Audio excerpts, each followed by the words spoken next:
Fast and Furious telah menjadi salah satu franchise film aksi paling sukses sejak pertama kali dirilis pada 2001. Bermulai dari kisah balap jalanan dan budaya mobil, scene pada film ini berkembang menjadi tontonan aksi berskala global dengan misi berbahaya, teknologi ekstrim, dan adegan spektakuler lintas negara. Selama lebih dari 2 dekade, Fast and Furious mempertahankan daya tariknya lewat tema utama tentang keluarga, loyalitas, dan persatuan. Karakter Dominic Toretto dan timnya menjadi simbol kekuatan kolektif yang membuat franchise ini terus hidup, bahkan setelah berganti era dan pemain. Kesuksesan komersialnya pun tak terbantahkan dengan pendapatan box office yang menembus miliaran dolar. Setiap proyek baru dari Fast and Furious selalu dinanti dan tak pernah lepas dari sorotan publik dunia. Reuniting Dom and Brian O'Connor is to bring the franchise back to LA. Setelah pernyataan dari Vin Diesel beberapa waktu soal comebacknya karakter utama Brian O'Connor, kini franchise Fast and Furious lagi-lagi bikin heboh. Setelah Vin Diesel mengunggah foto kebersamaannya dengan sang mega bintang sepak bola Cristiano Ronaldo di media sosial. Unggahan tersebut langsung memicu spekulasi luas. Terlebih, pada unggahan tersebut, Vin Diesel ngasih spill bahwa sebuah peran telah disiapkan untuk pesepak bola asal Portugal itu. Pernyataan Vin Diesel tersebut menjadi dasar utama munculnya berbagai pemberitaan di media internasional. Dalam narasinya, Vin Diesel menyiratkan bahwa keterlibatan Ronaldo bukan sekedar wacana, melainkan sudah masuk dalam tahap perencanaan karakter. Meski detail perannya belum diungkap ke publik, ya. Warganet menilai momen tersebut sebagai sinyal kuat bahwa Ronaldo benar-benar akan masuk ke semesta Fast and Furious, bukan hanya sebagai cameo, tetapi sebagai karakter. Meski demikian, hingga saat ini belum ada pernyataan resmi dari pihak studio maupun Cristiano Ronaldo terkait kepastian tampil di Fast and Furious. Informasi yang beredar masih mengacu pada pernyataan Vin Diesel dan respons publik yang terus berkembang. Terlepas dari belum adanya konfirmasi final, respons global menunjukkan bahwa Fast and Furious masih memiliki magnet besar.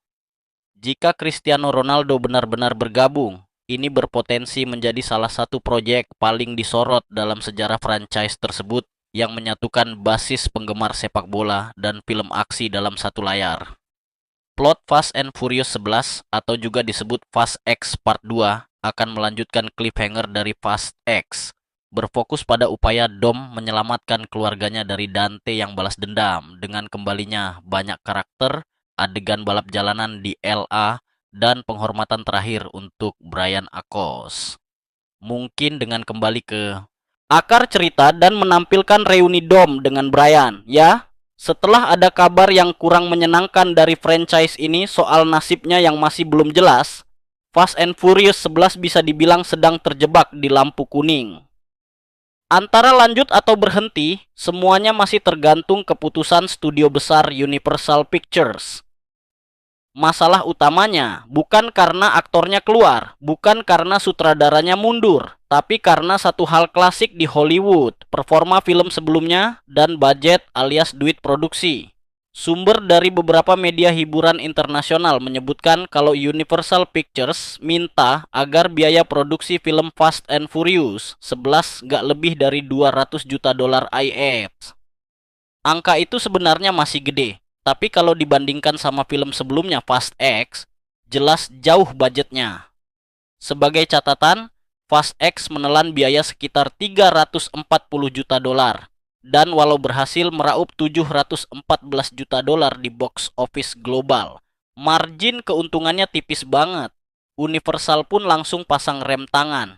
Studio merasa buat melanjutkan franchise ini, mereka perlu bikin film dengan biaya yang lebih terkendali. Masalahnya, buat saga sebesar Fast and Furious, ngepres budget bukan hal mudah. Vin Diesel dan tim penulis Conan sudah coba ubah konsep biar lebih ringkas, tapi hasil hitung-hitungan terbaru masih menunjukkan angka sekitar 250 juta dolar Universal pun kukuh nggak boleh lewat 200 juta. Dan disinilah drama panjang dimulai. Ya, Fast and Furious bukan cuma soal mobil dan ledakan, tapi soal keluarga, tema yang sudah jadi jantung franchise ini sejak awal. Namun ya gitu deh, ngomong gampang, realisasinya susah. Fast and Furious 11 disebut-sebut punya ambisi jadi film final yang bakal menyatukan semua timeline dan karakter penting dari film sebelumnya, termasuk momen besar setelah ending Fast X yang menggantung. Dengan skala sebesar itu, wajar saja kalau biaya produksinya tinggi. Fans jelas berharap penutup ini tampil spektakuler, bukan seperti spin-off murahan. Padahal dari awal, Fast and Furious 11 direncanakan jadi puncak dari final trilogy yang dimulai sejak Fast 9. Sayangnya, dengan situasi kayak gini, kemungkinan besar jadwal tayang April 2027 bakal mundur, entah ke 2028 atau bahkan 2029. Duh, makin lama lagi nih. Kalau sampai Fast and Furious 11 benar-benar batal, maka saga yang dimulai tahun 2001 itu akan berakhir tanpa penutupan resmi. Sedih banget pastinya. Kita tentu berharap saga ini ditutup dengan cara yang epik, bukan dengan rem mendadak karena persoalan uang. Fast and Furious sudah jadi bagian dari sejarah pop loh guys. Dengan kalimat ikonik dari I don't have friends, I got family, yang nempel di kepala semua orang. Hanya saja, kalau dilihat realistis, mungkin ini saatnya Fast and Furious 11 akan berakhir. Kadang akhir yang sederhana justru lebih berkesan daripada kejar-kejaran tanpa arah. Jadi buat pecinta saga Fast and Furious, yuk doakan yang terbaik untuk kelanjutan filmnya. Semoga dapat titik terang.